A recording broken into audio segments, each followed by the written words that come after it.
हुजूर सय्यद आलम नूरे मुजस्सम जनाब मुहम्मद रसूलुल्लाह सल्लल्लाहु अलैहि वसल्लम की मुक़द्दस बारगाह में हदिये दरूद पाक पेश करने की सआदत हासिल करें। पढ़ें बावाज़ बुलंद अल्लाहुम्मा सल्ली अला सय्यदिना मुहम्मद व अला आलि सय्यदिना मुहम्मद मुबारक वसल्लम।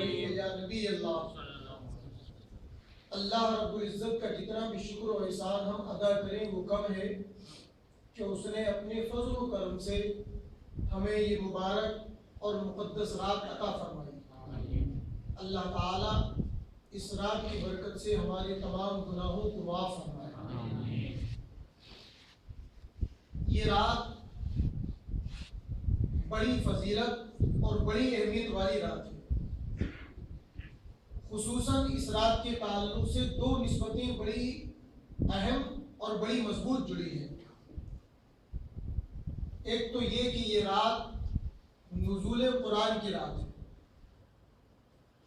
जैसा कि कुरान में अल्लाह ने फरमाया इन्ना अंज़लनाहु फी लैलतिल क़द्र, कि हमने कुरान को लैलतुल क़द्र में नाज़िल फरमाया। एक निस्बत तो इस रात से नुज़ूल कुरान की जुड़ी है, जिसके बारे में कहा जाता है गोशे अमल से सुनिए हर आन बोलता है, गोशे अमल से सुनिए हर आन बोलता है, किरदार मुस्तफ़ा में कुरान बोलता है।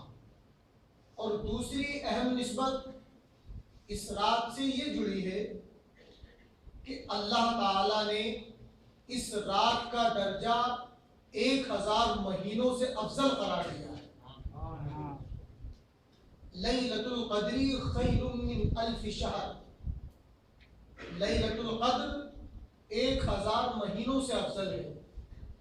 1000 महीने को हम कैलकुलेट करें तो 83 मंथ, 83 ईयर 4 मंथ बैठते हैं, 83 साल 4 महीने। तो जिस बंदे खुदा ने अपनी जिंदगी में सिर्फ एक मर्तबा ये रात पाई और इस रात को उसने सही इस्तेमाल किया, तो गोया उसने 83 साल 4 महीने की इबादत पाई। सुभान अल्लाह। 83 साल 4 महीने, और ये तो 1000 महीनों का आंकड़ा है। अल्लाह फरमाता है खैरुम, कि बेहतर है। अल्लाह रब्बुल इज़्ज़त 1000 महीने का सवाब नहीं देगा, इससे ज्यादा अता फरमाएगा। अब अल्लाह रब्बुल इज़्ज़त कितना ज्यादा अता फरमाता है ये कोई नहीं जानता। हाँ, एक झलक कुरान में अल्लाह रब्बुल इज़्ज़त ने बताई है कि जब अल्लाह रब्बुल इज़्ज़त किसी नेकी पर अपना फजल फरमाता है तो अल्लाह बढ़ोतरी कैसे करता है, अल्लाह इजाफा कैसे करता है, अल्लाह रब्बुल इज़्ज़त अपना फजल किस तरह से फरमाता है, उसकी एक मिसाल कुरान में अल्लाह ने दी है। उसे पढ़े सुने और इंशाअल्लाह तबीयत झूम जाएगी। अल्लाह फरमाता है कि अल्लाह रब्बुल इज़्ज़त जब किसी नेकी को ज्यादा करता है तो उसकी मिसाल ऐसे है जैसे कि तुम एक दाना जमीन में डाल दो। जब वो दाना जमीन में जाता है तो अल्लाह रब्बुल इज़्ज़त के फजल और करम से जमीन उस दाने को एक बीज बनाकर फिर कोपले ऊपर को उगा देती है और उसमें बेल निकल करके आती है। उस बेल के अंदर वो दाने कई से कई बन करके निकलते हैं, हर बेल में कम से कम 7 दाने। अल्लाह रब्बुल इज़्ज़त उन 7 दानों को जब वो निकलते हैं तो एक एक 10 में फैल जाते हैं, तो वो 70 हो जाते हैं। कितने हो जाते हैं? 70। वल्लाहु युदाइफु लिमन यशा। फिर अल्लाह रब्बुल इज़्ज़त उन 70 दानों को 100 में ज़र्ब दे देता है, यानी एक कली के दाने 70 को 100 में ज़र्ब दिए जाए तो कितने जाकर के बैठते हैं? 700 से ज़ायद हो जाते हैं। अब अंदाजा लगाओ कि अल्लाह रब्बुल इज़्ज़त जब एक नेकी को 700 गुना ले आता है, एक नेकी को जब बढ़ाता है तो 700 तक कर देता है, और फिर फरमाता है वल्लाहु युदाइफु लिमन यशा। ऐ बंदे, ये तो तुम्हारा हिसाब है कि तुम्हारे समझाने के लिए मैंने एक नेकी को 700 गुना बढ़ा दिया। ये दुनिया के बंदों का हिसाब है, क्योंकि दुनिया के बंदों की सोच महदूद है, लिमिटेड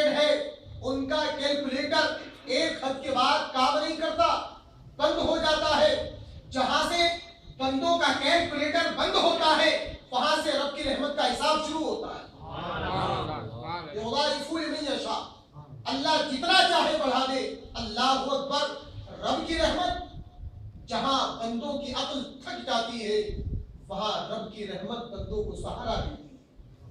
अब अंदाजा लगाएं कि अल्लाह ने ये तो हमें बता दिया कि 1000 महीनों से बेहतर है। 1000 महीनों का हमने हिसाब लगा लिया, 83 साल हो गए, 4 महीने हो गए। अल्लाह फरमाता है इससे कहीं ज्यादा है। अगर हम अल्लाह की एक ही आयत के हिसाब से अगर हिसाब लगा लें तो 83 साल कहाँ जाके करेंगे। सुभान अल्लाह, बड़े खुश नसीब है हम।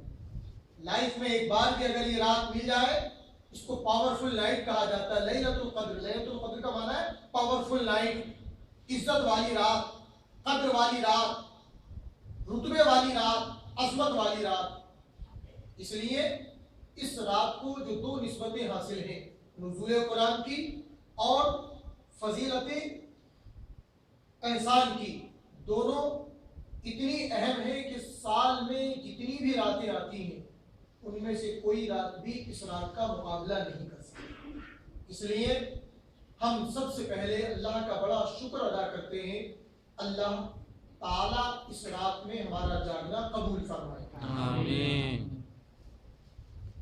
अपनी गुफ्तगू हम इन्हीं 2 निस्बतों के ऊपर करेंगे, नुज़ूल कुरान और इस रात का ये अजीम फैजान। कुरान अजीम दुनिया की सबसे लाजवाब किताब है, जिसका एक सबसे बड़ा नमूना यह है कि आप दुनिया की कोई भी किताब पढ़ लें, आप एक बार पढ़ लें, 2 बार पढ़ लें, तीसरी बार पढ़ते हुए आपकी तबीयत उकता जाएगी, आपको बोरियत होने लगेगी, आप बोर हो जाएंगे। आप किसी किताब को 3-4 बार से ज्यादा नहीं पढ़ सकते, और लाइफ पर तो कभी पढ़ ही नहीं सकते। ये दुनिया की वो पहली किताब है जिसे 1400 साल से लगातार पढ़ा जा रहा है, और आज तक कोई ये नहीं बता सकता कि मैं बोर हो गया। थक जरूर जाता है आदमी, मगर बोर कभी नहीं होता। आप तो आम लोग हो, आप उन लोगों से पूछो कि जिनको सीनों में अल्लाह ने कुरान उतार दिया है, जो हाफिज कुरान है। जितना हाफिज कुरान ज्यादा पढ़ता है उतना ही कुरान पढ़ने में लज्जत आती है। जितना कम पढ़ा जाता है तो उसका जहन कंफ्यूज होता है। थोड़ा पढ़ा जाता है तो इधर उसकी जबान को लज्जत आना शुरू होती है, इधर अल्लाह अकबर कहना पड़ता है। जब लज्जत आना शुरू होती है पढ़ते पढ़ते, उसे रुकू भी करना है, क्योंकि थोड़ा थोड़ा पढ़ना है। लेकिन जब कुरान ज्यादा पढ़ा जाता है, खुसूस शबीना में या किसी और मौके पर, तो मैं अपना जाती तजुर्बा बता रहा हूं कि अल्लाह की कसम कुरान पढ़ने में कितनी लज्जत और कितना लुत्फ आता है। अल्लाह के फजल करम से जब मैं 10 साल का था तब मैं हाफिज कुरान हो गया था। सुभान अल्लाह। 1 साल 6 महीने, सिर्फ 1.5 साल की मुद्दत अल्लाह रब्बुल इज्जत ने अपना मुकद्दस कलाम इस गुनाहगार के सीने में महफूज फरमा दिया। 10 साल की उम्र से लेकर आज मेरी उम्र का ये 27 साल कंप्लीट हो चुके, तब से लेकर अब तक मुसलसल अल्लाह के कसम कुरान अजीम की तिलावत कर रहा हूँ। जितना कुरान पढ़ता हूँ, जितना पढ़ता हूँ, दिल ये चाहता है पढ़ता जा, इसलिए कि बज़ाहिर हम कुरान पढ़ रहे हैं, लेकिन रब्बे काबा की कसम जब कोई इंसान कुरान पढ़ता है तो वो कुरान नहीं पढ़ता, अपने रब से कलाम करता है। और जब बंदा रब से कलाम करता है तो रब की रहमत बंदे को अपनी आगोश में लेकर अपना बना लिया। सुभान अल्लाह, सुभान अल्लाह। इसलिए मेरे अजीजों, कुरान दिल से पढ़ो, इतना पढ़ो कि तुम्हें वक्त तंग महसूस होने लगे, तुम्हें होश और हवास ना रहे। याद रखो मुसलमानों, आज पूरी दुनिया में कुरान के मानने वाले आज पूरी दुनिया में पिछड़ गए हैं। आज दुनिया के अंदर यहूद और नसारा ताकतवर बने हुए हैं, मुसलमान दुनिया के हर फील्ड में पीछे होते जा रहे हैं। जानते हो इसकी वजह क्या है? इसकी वजह है कुरान से दूरी। कुरान से दूर होना, कुरान की तिलावत से दूर हो जाना, कुरान के मतलब को समझना भूल जाना, कुरान के मफहूम को समझने की कोशिश ना करना। याद रखो मुसलमानों, कुरान 2 माना रखता है। एक तो ये कि कुरान को पढ़ा जाए और एक ये कि कुरान को समझा जाए। आज हम कुरान पढ़ते भी कम हैं और पढ़ते हैं तो समझने की तो कोशिश ही नहीं करना चाहते। आप अंदाजा लगाएं, पूरी दुनिया में रोमन एम्पायर हो या ब्रिटिश एम्पायर, 200 साल पहले तक इनकी दुनिया में कोई हैसियत और कोई ताकत नहीं थी। आप हिस्ट्री ऑफ वर्ल्ड उठा करके देखो, पूरी दुनिया की तारीख उठाओ, 200 साल पहले जब बर्तानिया के गोरे हिंदुस्तान की जमीन पर आए थे तो इसलिए नहीं आए थे कि बर्तानिया के लोग बहुत ज्यादा इल्म रखने वाले थे, बहुत ज्यादा दौलत रखने वाले थे, बहुत ज्यादा साइंस जानने वाले थे, बहुत ज्यादा तरक्की याफ्ता थे। नहीं, बर्तानिया के गोरे हिंदुस्तान इसलिए आए थे कि हिंदुस्तान सोने की चिड़िया बना हुआ, हिंदुस्तान सोने की चिड़िया बना हुआ था। बर्तानिया के लोग गुर्बत के मारे थे, गुर्बत, बेचारगी और मुफलिसी ने उन्हें तंग कर दिया था। जब आदमी तंग हो जाता है तो सोचता है कि कहीं से तो रोजी मिले, तो आदमी अपना गांव छोड़ के शहर जाता है। एक शहर में रोजी नहीं मिलती दूसरे शहर जाता है, एक शहर में नहीं मिलती दूसरे शहर में नहीं मिलती तो आदमी मुल्क छोड़ देता है। बर्तानिया के लोग आए। आप अंदाजा लगाएं कि आज दुनिया के अंदर कोई भी इमारत बनाई जाती है तो आर्किटेक्ट को बुलाया जाता है, इंजीनियर को बुलाया जाता है, डिजाइन तैयार किया जाता है, प्रोजेक्ट बनाया जाता है। लोग कहते हैं, आज ईसाई दुनिया बवागे दुहल कहती है कि हमसे अच्छा आर्किटेक्ट किसी के पास नहीं, हमसे अच्छे इंजीनियर किसी के पास नहीं, हमसे अच्छे डिजाइनर किसी के पास नहीं, हमसे अच्छी यूनिवर्सिटियां किसी के पास नहीं। आप देख रहे हैं पूरी दुनिया की यूनिवर्सिटियों की तारीख खंगाल लें, कोई भी यूनिवर्सिटी 300 साल से पुरानी नहीं है। चाहे ऑक्सफोर्ड हो, हार्वर्ड हो, कैम्ब्रिज हो, कोई सी भी यूनिवर्सिटी 300 साल से ज्यादा पुरानी किसी की तारीख नहीं। अब मैं बताता हूं कि आज आपको डिजाइन बनाने के लिए इंजीनियर के तालीम याफ्ता, डिग्री याफ्ता एक ऐसे इंसान की जरूरत है कि जो यूनिवर्सिटी से तालीम लेके आया हो, जिसके पास डिग्री हो, वो इंजीनियर बनता है, आर्किटेक्ट बनता है, डिजाइनर बनता है, फिर अपने इल्म की रोशनी में, अपने फन की रोशनी में दुनिया को दिखाता है कि देखो हम दुनिया के सबसे ज्यादा मुनफरिद सलाहियत के मालिक हैं, सबसे ज्यादा एबिलिटी रखने वाले पर्सन हैं। अल्लाह अकबर। आप आओ और देखो उन लोगों को कि जो कुरान पढ़ते भी थे और कुरान समझते भी थे, जिन्हें कुरान से इश्क था, जिन्हें कुरान से मोहब्बत थी, जिनके दिलों में कुरान की अजमत थी। रब्बे काबा की कसम, उन्होंने किसी यूनिवर्सिटी में नहीं पढ़ा, उन्होंने किसी यूनिवर्सिटी का मुंह नहीं देखा, उन्होंने सिर्फ कुरान को पढ़ा, कुरान को जाना और कुरान को समझा। दुनिया की सारी यूनिवर्सिटियां जो इंजीनियर और आर्किटेक्ट बनाती है 300 साल से ज्यादा पुरानी कोई यूनिवर्सिटी नहीं। जाओ हिंदुस्तान की जमीन पर देख लो, 400 साल पहले जब शाहजहां ने दिल्ली की जामा मस्जिद को बनाया, रब्बे काबा की कसम वो कुरान पढ़ने वाले थे, ऐसी मस्जिद बना दी कि आज तक दुनिया के सारे इंजीनियर ऐसी मस्जिद नहीं बना सकते। जाकर के देख लो आप, वो कौन थे? वो लोग कुरान पढ़ने वाले थे। जो कुरान पढ़ता है ना, जो कुरान समझता है, कुरान में क्या नहीं है जो आप यूनिवर्सिटी में पा सकते हैं, जो आप यूनिवर्सिटी में पा सकते हैं। कुरान उससे कहीं ज्यादा बताता है, कम से कम कुरान पढ़ने वाला तो हो। आप जाकर के देखो, ये सिर्फ ऐसा नहीं है आप समझ रहे हो कि मैं अपने इंडिया की तारीफ कर रहा हूं। रब्बे काबा की कसम, आप दुनिया के किसी भी नक्शे में चले जाओ, मुसलमानों की यादगारों को उठा करके देख लो और उनसे पूछो, यार मुसलमान आर्किटेक्ट कैसे थे? उस जमाने में तो आर्किटेक्ट को कोई जानता भी नहीं था, डिजाइन बनाने का कोई मिजाज ही नहीं था। आप जाकर के देख लो, दिल्ली की जामा मस्जिद को 450 साल हो गए, 425 साल आज तक दिल्ली की जामा मस्जिद की ईंट नहीं हुई। आगरे के ताजमहल को देख लो, दुनिया का बड़े से बड़ा डिजाइनर, अमेरिका में बहुत बहुत बड़े आर्किटेक्ट और डिजाइनर हैं, एक ताजमहल बना ले, क्यों नहीं बना लेते एक ताजमहल? एक जामा मस्जिद बनाकर दिखा दे, एक रेड फोर्ट बना करके दिखा दे, लाहौर की बादशाही मस्जिद बना करके दिखा दे, तुर्की की बनाई हुई हरमैन शरीफैन की इमारतें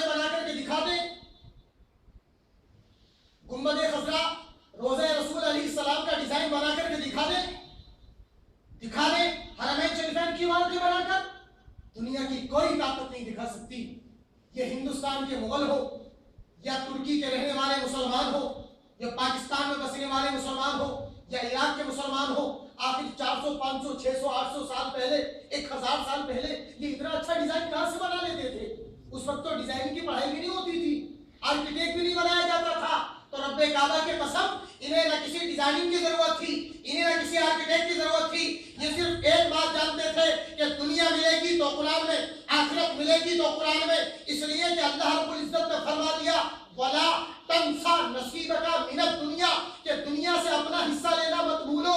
रब्बना आतिना फिद दुनिया हसना व फिल आखिरति हसना। एक बंदा कहता है, ऐ हमारे रब, हमारी दुनिया भी अच्छी फरमा और हमारी आखिरत भी अच्छी फरमा। कुरान पढ़ो, दुनिया भी अच्छी। दुनिया अच्छी मतलब आपसे अच्छा डिजाइन कोई नहीं बना सकता। कुरान पढ़ो, आपसे अच्छी इमारत कोई नहीं बना सकता। कुरान पढ़ो, आपसे अच्छा ह्यूमन राइट्स कोई नहीं जान सकता। कुरान पढ़ो, आपसे अच्छे पब्लिक रिलेशन कोई नहीं बना सकता। कुरान पढ़ो, आपसे अच्छा पेरेंट्स के हुकूक को कोई नहीं जान सकता। कुरान पढ़ो, अपने बच्चों की तरबियत का हक आपसे अच्छा कोई नहीं जान सकता। सब कुछ तो कुरान में है, सब कुछ कुरान में मौजूद है। लेकिन दिक्कत यह है कि कुरान हमारे पास है, हम कुरान से दूर है। कुरान हमारे पास है और हम कुरान से दूर है। ऐसा कैसे हो सकता है कि कुरान हमारे पास हो, हम कुरान से दूर हो? एक छोटी सी मिसाल दूंगा, बात समझ में आ जाएगी। एक आदमी सफर पे निकला, हीरे जवाहिरात पास में थे, पुराने जमाने का सफर, रास्ते में घोड़ों ऊंटों के साथ तय हुआ करता था। रास्ते में जा रहा है, एक चोर भी इसके साथ लग गया कि रास्ते में कहीं ना कहीं दाव लग जाएगा तो इसका सोना और चांदी लूटकर चंपत हो जाऊंगा, नोडो 11 हो जाऊंगा। इसके साथ लग गया। जब इसके साथ लगा तो कहते हैं ना कि चोर के पांव कितने होते हैं। यह आदमी समझ गया कि इसकी नीयत ठीक मालूम नहीं होती, लगता है कि इसको मेरे पैसे के बारे में, मेरी दौलत के बारे में भनक पड़ गई है, ये रास्ते में कहीं मौका पाकर मेरा माल लूट सकता है। चोर इसके साथ लग गया कि जनाब आप कहाँ जाएंगे? कहा मैं फला जगह जाऊंगा। कहा अच्छा मैं भी आप ही की तरफ जा रहा हूँ, चलो आप भी अकेले मैं भी अकेला, दोनों साथ साथ चलेंगे, बातचीत करते चलेंगे, वक्त कट जाएगा, दिन लगा रहेगा। साथ में लग गया, दिन भर सफर करता रहा, मगर दिन भर में ताक नहीं लगी, मौका नहीं मिला। चोर ने सोचा कि चलो रात को तो कहीं ठहरेंगे, सोएंगे। जब रात को सोएंगे तो मैं आसानी के साथ इसके सोने और चांदी को पार करके निकल जाऊंगा रात के अंधेरे में। अब रात का अंधेरा आया तो ये हीरे जवाहरात वाला भी जानता था कि रात को नींद आएगी जरूर, कहीं ऐसा ना हो कि मैं जागने की कितनी कोशिश करूं, एक लम्हे भी आग लग गई तो ये माल निकाल देगा। क्या करूं, माल कैसे बचाऊं? तो उसने एक तदबीर सोची। थोड़ी देर के लिए वो सो गया आंखें बंद करके। चोर ने समझा कि ये सो गया है, लाओ थोड़ी देर मैं भी आंख बंद कर लेता हूँ। चोर ने भी आंखें बंद की। अब ये पैसों वाला आदमी थोड़ी देर के बाद उठा और जो सोना और चांदी इसके पास था इसने चुपके से चोर की ही जेब में डाल दिया और चोर की जेब में डाल के सुकून से सो गया। थोड़ी देर के बाद चोर की आंख खुली, इसने देखा कि हाँ ये सो रहा है। अब चोर बहुत खामोशी से उठा और इसके सारे सामान को झाड़ा पोंछा, तलाशी ली, इसके कपड़ों को देखा, इसकी जेबों को टटोला। पूरी रात गुजर गई मगर उसे सोना ना मिला। थक हार के वो खुद भी सो गया कि पता नहीं कहाँ रख दिया, अब तो मिला नहीं, अब कल देखेंगे। जब ये सो गया, सुबह हुई, वो मालिक उठा और जल्दी से उसकी जेब में से अपना सोना निकाला और फिर जेब में रख दिया। दिन गुजर गया। अब दिन में उसने, चोर ने फिर सोना चांदी देखा तो कहने लगा यार इसके पास ये सोना चांदी, रात तो सब कुछ मैंने देख डाला, न जाने इसने कहाँ छुपा दिया, चलो आज और ट्राई करके देखते हैं। पूरा दिन सफर किया, दिन में मौका मिल नहीं सकता था। फिर रात आई, रात को फिर सोने का नंबर आया तो इसने फिर यही चालाकी की कि अपना सोना चोर की जेब में डाल दिया मौका देखकर। अब चोर रात को फिर इसके सारे सामान को ढूंढता रहा, ढूंढते ढूंढते घंटों गुजर गए मगर माल न मिला और सुबह उठ के वही मामला। 3 दिन गुजर गए, यहाँ तक के वो आदमी अपनी मंजिल पे पहुंच गया। जब मंजिल पे पहुंच गया तो चोर अफसोस करने लगा, यार 3 दिन 3 रातें बर्बाद हो गई मगर माल न मिल सका। रात को माल ढूंढो तो मिलता नहीं और दिन में ये माल हाथों में उछालता फिरता है। आखिर चोर से रहा नहीं गया और चोर ने पूछ लिया कि भाई मैं आज तुमसे एक सच्चाई बता रहा हूँ, मैं कोई मुसाफिर नहीं हूँ, मैं चोर हूँ। तो उस मालिक ने कहा, भाई मैं जानता हूँ कि तुम चोर हो, तो कहो पूछना क्या चाहते हो? कहा पूछना ये चाहता हूँ कि मैं पूरी रात तुम्हारे माल को ढूंढता था, अगर पूरी रात माल कभी मिला नहीं, तुम्हारे कपड़े देख लिए, सामान देख लिया, एक एक चीज छान ली, तुम आखिर रखते कहाँ थे? वो मालिक मुस्कुराया और कहने लगे, अल्लाह के बंदे माल तो तेरे ही पास था। कैसी बात कर रहे हैं, माल मेरे पास होता तो मैं यहाँ रुकता? कहा नहीं, माल तेरे ही पास था। कहा मैं समझा नहीं। तो उस अल्लाह के बंदे ने कहा कि माल तेरे पास था मगर तू माल के पास न था। माल तेरे पास था मगर तू माल के पास न था। उसने पूरी दास्तान बताई कि मैं रात को तेरे कपड़ों में माल रख देता था, तेरा ध्यान सब पर जाता था मगर अपने आप पर न जाता था। माल तेरे पास होता था मगर तू माल से दूर होता था। क्यों? माल के करीब जाने के लिए तेरा जहन उस माल के पास होना चाहिए था, तेरा जहन मेरी तरफ था। माल तेरे पास मगर तेरा जहन मेरी तरफ, इसलिए माल तेरे पास था मगर तू माल के पास न था। मेरे अजीज मुसलमानों, कुरान हमारे पास है, बेशक है, हर घर में कुरान है, हर सीने में कुरान है, मगर क्या हम भी कुरान के पास है? ये है लाख टके का सवाल। हम कुरान के पास है या नहीं? ये जो मुसलमान थे ना 400-500 साल पहले के, कुरान भी इनके पास था, ये भी कुरान के पास थे। कुरान भी इनके पास था और ये भी कुरान के पास थे। इसलिए अल्लाह की कसम, इन लोगों को कभी ना डिजाइन की जरूरत पड़ी, ना आर्किटेक्ट की जरूरत पड़ी, इन्हें जिस चीज की जरूरत पड़ी ये कुरान के पास आ गए, कुरान ने इन्हें इनकी जरूरत की हर चीज अता फरमा दी। इसलिए मुसलमानों, अगर दुनिया में तरक्की करनी है तो हमें कुरान के पास आना पड़ेगा, हमें कुरान के करीब जाना पड़ेगा। लोग समझते हैं कि कुरान सिर्फ तिलावत की किताब है, कुरान सिर्फ तिलावत की किताब है। दुनिया की जितनी भी दरसगाहें हैं, किसी में सोशियोलॉजी पढ़ाई जाती है, किसी में हिस्ट्री पढ़ाई जाती है, किसी में साइंस पढ़ाया जाता है, किसी में ह्यूमन राइट्स पढ़ाए जाते हैं, किसी में सोशल राइट्स पढ़ाए जाते हैं, कुछ ना कुछ इसी तरह से पढ़ाया जाता है। यही पढ़ाया जाता है, आदमी स्पेशलिस्ट हो जाता है, एमफिल कर लेता है, पीएचडी कर लेता है, किसी और फील्ड में जाना चाहता है, बीटेक एमटेक कर लेता है, बीयूएमएस कर लेता है, एमबीबीएस कर लेता है, एमडी वगैरह हो जाता है। ये अलग अलग फील्ड है। आप देखो, पहले 200-300 साल पहले ये एमबीबीएस बीयूएमएस हुआ करते थे। बोलिए, 300 साल पहले की आप तारीख उठाकर देखें, आपको कोई एमबीबीएस डॉक्टर नहीं मिलेगा। 300 साल पहले आपको कोई पीएचडी डिग्री होल्डर नहीं मिलेगा। 300 साल पहले आपको कोई एमफिल नहीं मिलेगा।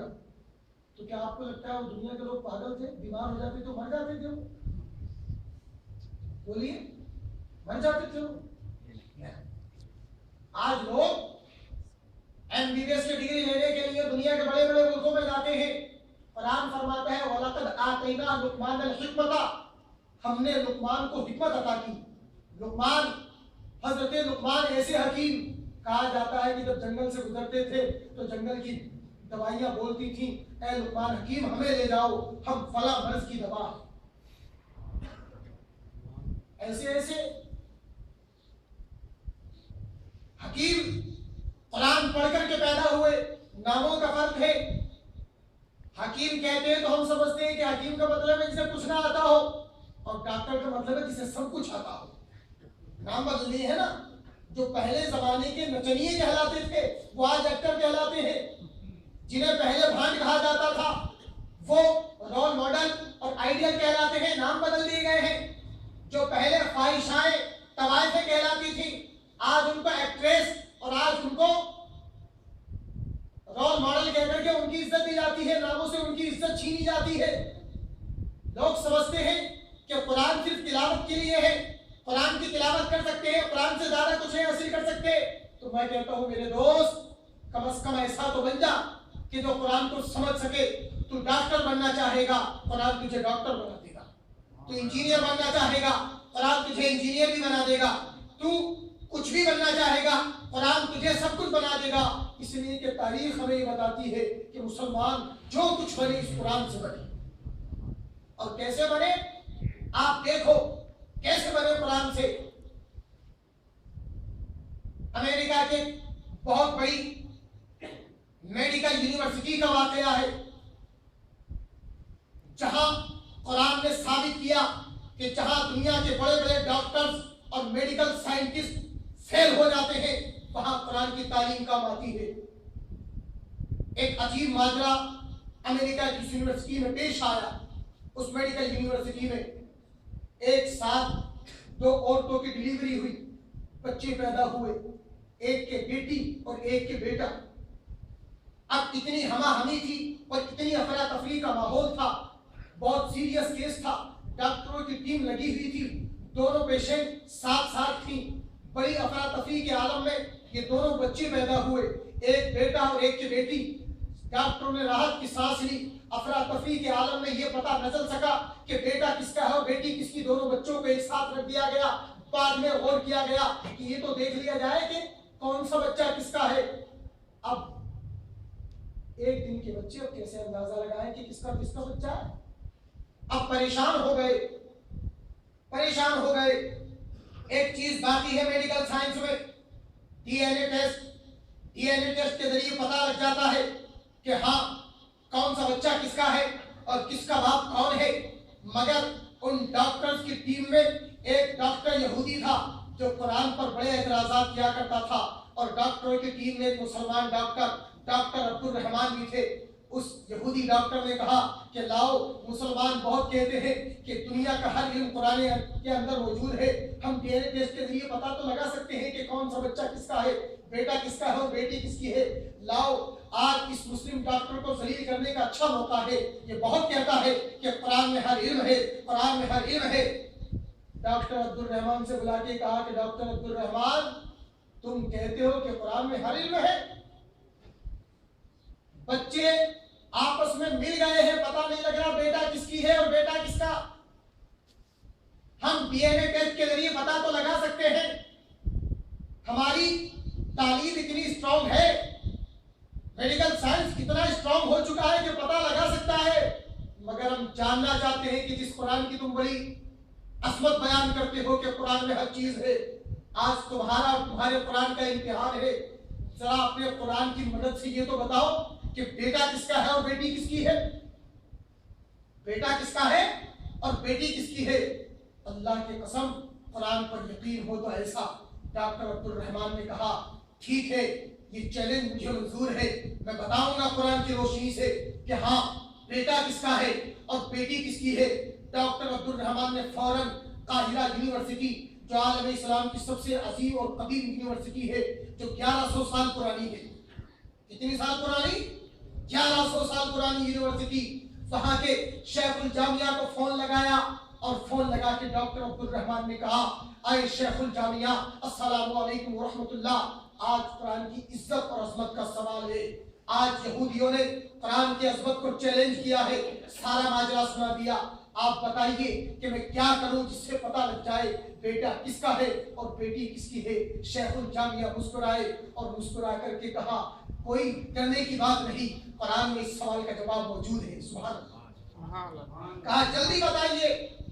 कहा कुरान अजीम में अल्लाह रब्बुल इज्जत फरमाता है, लिज़्ज़करी मिस्लु हज़्ज़िल उन्सयैन। अल्लाह ने मर्द का हिस्सा औरत के मुकाबले डबल रखा है, और ये कानून हर चीज में नाफिज होता है, जायदाद की विरासत में भी, अक्ल में भी, ताकत में भी, एबिलिटी में भी, सलाहियत में भी। अरे डॉक्टर अब्दुल रहमान, गम मत करो, तुम्हारे इस सवाल का जवाब कुरान की इसी आयत में मौजूद है। कहा हजरत तफसील बताए। कहा तफसील यह है कि जाओ उन दोनों औरतों का थोड़ा थोड़ा दूध ले लो, और दूध लेने के बाद उस दूध का टेस्ट कराओ। जिस दूध के अंदर विटामिन डबल पाए जाए, बेटा उसी औरत का है, जिसमें सिंगल विटामिन हो, बेटी उसकी है। सुभान अल्लाह, सुभान अल्लाह। डॉक्टर अब्दुल रहमान की आंखों से आंसू निकल पड़े, सीना चौड़ा हो गया, और आए सीना चौड़ा करके और कहा, I proud to be an Muslim. आए यहूदी ईसाई डॉक्टरों, मुझे नाज है कि मैं मुसलमान हूँ, मुझे नाज है कि कुरान हमारी किताब है। आओ आओ, मैं तुम्हें बताता हूँ कि कुरान ने फैसला कर दिया कैसा फैसला? कहा दोनों माओं का थोड़ा थोड़ा दूध सैंपल के लिए लेबोरेटरी में भेज दो। कहा उससे क्या होगा? कहा उनके दूध के अंदर विटामिन पाया जाता है जिससे बच्चे की नशो नुमा होती है, जिससे बदन की हड्डियां मजबूत होती है, जिससे बच्चे के बदन में ताकत आती है। वो विटामिन देखो, दोनों औरतों के दूध का विटामिन एक सा नहीं होगा, एक सिंगल होगा, एक प्रोटीन डबल होगी। कहा तुम कैसे कह सकते हो? कहा मैं ऐसा कह सकता हूं कि ये फैसला मेरे कुरान ने दिया है, जिसका विटामिन डबल होगा बेटा उसका होगा, जिसमें सिंगल होगा उसकी बेटी होगी। टेस्ट के लिए भेज दो। अल्लाह अकबर, टेस्ट के लिए भेज दिया गया। जब टेस्ट के लिए भेजा गया, यहूदी और ईसाई डॉक्टरों ने देखा, जब टेस्ट की रिपोर्ट आई, आंखें खुली की खुली रह गई, ऊपर की सांस और नीचे की सांस नीचे, ऊपर की ऊपर रह गई, परेशान हो गए। आए, हवाएं उड़ी हुई थी और तेजी के साथ दौड़ते हुए आए। जिनकी दिल की दुनिया बदल गई थी, जिनके नसीब में अल्लाह ने सादत लिखी थी, वो दौड़ कर आए, अब्दुल रहमान के गले से लिपट गए और कहा अब्दुल रहमान तूने सही कहा था। कहा रिपोर्ट तो बताओ क्या आई? कहा रिपोर्ट बाद में पूछना, पहले अपने नबी का कलमा पढ़ा के मुसलमान कर। ये है कुरान की अजमत। कुरान डंके की चोट पर ऐलान करता है। जरूरत है कि कुरान समझने वाला। अफसोस इस चीज का है कि हम या तो कुरान पढ़ने वाले ही नहीं रहे, और कुरान पढ़ने वाले हैं तो समझने वाले और कम हैं। हम ये समझते हैं कि तिलावत करो सवाब मिल जाएगा। बेशक तिलावत करेंगे सवाब तो मिलेगा, लेकिन अल्लाह ने ये सिर्फ सवाब के लिए नहीं भेजा है। अल्लाह ने ये हमारी जिंदगी को कैसे गुजारा जाए उसके लिए भेजा है। तो आज की रात चूंकि ये नुज़ूल कुरान की भी रात है और आज सुभान अल्लाह कुरान अज़ीम मुकम्मल भी हुआ है, तो आज मैं अपने तमाम बुजुर्गों से, अपने भाइयों से, अपने तमाम दोस्तों से यही गुजारिश करूंगा कि मेरे भाइयों, मेरे अजीजों, मेरे बुजुर्गों, कुरान पढ़ने की भी आदत डालो, कुरान समझने की भी आदत डालो। अफला यतदब्बरून कुरान, अल्लाह हमसे फरमाता है कि कुरान में गौर फिक्र करो। एक आयत ज्यादा मत पढ़ो। मैं ये नहीं कहता कि एक दफे से पूरा एक पारा पढ़ दो। कुरान की चंद आयतें पढ़ो, उन आयतों का तर्जुमा पढ़ो, उन आयतों की तफसीर पढ़ो, और तफसीर के बाद अल्लाह फरमाता है अफला यतदब्बरून कुरान, अब गौर करो, सोचो। आप किसी भी चीज के बारे में हम सोचते हैं ना, किसी भी चीज के बारे में तो हमें पता नहीं होती। एक जमाना था कि लोग मोबाइल के बारे में नहीं जानते थे, लैंडलाइन फोन यूज किया करते थे। मोबाइल आया, लोगों ने मोबाइल के बारे में जाना। फिर उसके बाद एक जमाना आया कि कीपैड मोबाइल ओल्ड मॉडल बन गए, टच स्क्रीन के फोन आने शुरू हुए, लोगों ने टच स्क्रीन को मैनेज करना सीखा। एक जमाना था कि विदाउट एंड्रॉयड फोन आते थे, अब एंड्रॉयड वाले फोन आने लगे, स्मार्टफोन आ गए, अब लोग उसको सीखते रहे। तो कोई भी चीज आती है तो आदमी कोशिश तो करता है ना सीखने की, और जब सीखने की कोशिश करता है तो अल्लाह रब्बुल इज्जत सिखा भी देता है।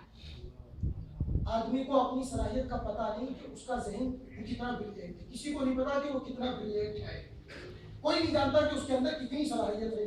आदमी की सलाहियत का पता जब लगता है जब वो अपने आप को किसी चीज में डाल देता है। इसलिए कुरान अल्लाह की किताब, पूरी दुनिया इसमें, खुश इसमें, तर इसमें, बहर इसमें, पर इसमें, जमीन इसमें, आसमान इसमें, दुनिया इसमें, आखिरत इसमें, सब कुछ कुरान में। तुम थोड़ा सा गौर तो करो। एक बार समझ में नहीं आएगा, दो बार नहीं आएगा, तीन बार नहीं आएगा। अल्लाह की रहमत से नाउम्मीद मत हो। जब अल्लाह की रहमत देखेगी ना कि बंदा कोशिश कर रहा है कुरान समझने की, कुरान समझने की, अल्लाह रब्बुल इज्जत फरमाएगा बंदे जब तू इतनी कोशिश कर रहा है, ले मैं तुझे कुरान समझा ही देता हूँ। सुभान अल्लाह, बस आ जाएगा समझ में। पहले जमाने के मुसलमानों ने यही किया और अल्लाह की रहमत ने उन्हें हर जगह, हर मोड़ पर, हर कदम पर सहारा दिया। इसलिए वो दुनिया के हाकिम हो गए और हमने कुरान पढ़ना छोड़ा, कुरान समझना छोड़ा, तो हम चल रहे हैं उनके पीछे पीछे। अब हम चल रहे हैं उनके पीछे पीछे। एक जमाना था कि पानी का जहाज मुसलमानों ने बनाया, सुई मुसलमानों ने बनाई, टाइम बताने वाली घड़ी मुसलमानों ने बनाई। एक जमाना था कि लोग जब किसी चीज को काउंट करते थे तो 1 2 3 4 5 जो गिनती आया ना, पहले तो थी नहीं, तो लोग लिखते थे तो ऐसा लिखते थे, एक निशान लगा दिए, दो निशान लगा दिए, 10 लिखना तो 10 निशान लगा दिए, और 100 लिखना तो 100 निशान लगा रहे। मुसलमानों ने उस जमाने में डिस्कवरी की, इन गिनतियों की, इन अकाउंट्स की मुसलमानों ने दुनिया को बताया कि एक को लिखने के लिए एक, दो लिखने के लिए दो डंडे लगाने की जरूरत नहीं है, दो बना दो, ये गिनती है दो। तीन को लिखने के लिए 3 बार पेंसिल लगाने की जरूरत नहीं है, 3 की डायरेक्ट मुसलमानों ने ये गिनती पूरी दुनिया को अता फरमाई। तो मुसलमान आप जाओ, तुर्की बहुत करीब है, ऐसा दूर नहीं है। तुर्की के म्यूजियम में जाओ, इस्तांबुल के म्यूजियम में देखो मुसलमानों की नई नई इजादात उस जमाने की। पूरी दुनिया मुसलमानों की अजमत के खुतबे पढ़ती थी, पूरी दुनिया मुसलमानों के इल्म के कायल थी। एक जमाना था कि पूरी दुनिया मुसलमानों से इल्म सीखने जाती थी। क्यों? क्योंकि मुसलमान इल्म सीधे कुरान से सीखते थे। हमने कुरान छोड़ दिया। आप समझते हो कि ईसाइयों ने तरक्की कहीं और से कर ली है। मेडिकल की दुनिया में, सर्जरी की दुनिया में सबसे बड़ा नाम है शेख अबू अली सीना का। सर्जरी की दुनिया में इनकी एक किताब है जिस किताब का नाम है अल कानून। क्या नाम है उस किताब का?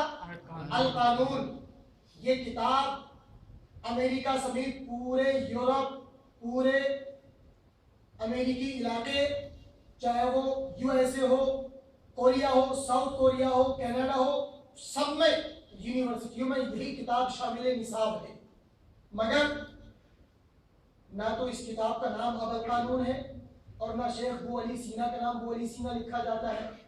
किताब का नाम भी उन्होंने अंग्रेजी में कन्वर्ट कर दिया है और अबू अली सीना को बे अली सनाई कर दिया है। आप नाम पढ़ेंगे तो ऐसा लगता है किसी अंग्रेज का ही नाम है। इन्होंने हमारी ही किताबों को एक्सेप्ट किया, उस पर इन्होंने रिसर्च की, गौर खोज की। अल्लाह ने इनके लिए रास्ते खोले। शेख अबू अली सीना से पूछा गया, और ये जो किताब है ना अल कानून, इस किताब के 2 पार्ट हैं। एक पार्ट के अंदर शेख अबू अली सीना ने सिर्फ और सिर्फ ये बताया है कि अमराज से बचा कैसे जाए, सिर्फ ये बताया है मर्ज से बचा कैसे जाए, इसकी तदबीरें बताई है। जो सेकंड पार्ट है उसके अंदर शेख अबू अली सीना ने ये बताया है कि कुछ मर्ज ऐसे होते हैं जो बाहर की दवाइयों से सही नहीं होते, बदन को चीरना फाड़ना पड़ता है, सर्जरी करना है। सर्जरी कैसे की जाए और किस मर्ज में किस तरह की सर्जरी काम आएगी, सेकंड पार्ट में देखें। जब ये किताब मंजिल हम पर आई तो अबू अली सीना से लोगों ने पूछा कि किताब आपने ली कहाँ से ली, ऐसी ऐसी बातें आपने कहाँ से ली? उन्होंने कहा, अल्लाह के बंदो, एक मुसलमान के पास कुरान के अलावा है क्या? मैंने जो कुछ भी ये निकाला है वो सिर्फ कुरान से है। अल्लाह अकबर। तो ये सब कुछ कुरान में है। मेरे दोस्तों, मेरे साथियों, मेरे नौजवानों, मेरे भाइयों, बस कुरान के करीब आओ। याद रखो, मुसलमानों की तरक्की की सिर्फ एक ही सबील है कि हम कुरान के पास आ जाएं। एक बार हम कुरान के पास चले गए तो फिर हम वहीं होंगे जहां हमारे आबो अजदाद और हमारे बुजुर्ग थे। इसलिए हम कुरान के करीब आओ। ये रात यही बताने की रात है कि हम कुरान के करीब आए। और दूसरे, ये रात इसलिए हमारे लिए बड़ी अहम रात है कि अल्लाह ताला ने हमें इस रात में इबादत का सवाब 1000 महीनों से ज्यादा अता फरमाया। स्पेशली ये रात अता फरमाई है। कैसी रात? एक हिस्सा तो हमारी गुफ्तगू का ये कुरान का पूरा हो गया, हालांकि पूरा नहीं हुआ है, सिर्फ मैंने एक झलक दिखाई है। मगर ना कुरान पर ही गुफ्तगू करते चले तो रात छोटी पड़ जाएगी, मगर कुरान की गुफ्तगू खत्म नहीं होगी। लेकिन वक्त की कमी है, हमें इबादत भी करनी है, तिलावत भी करनी है, नफल भी पढ़ने हैं, अपने रब को राजी करने की भी कोशिश करनी है। आप बोर तो नहीं हो रहे? बात समझ में आ रही है? आ रही है ना? बोरियत तो किसी को नहीं हो रही है।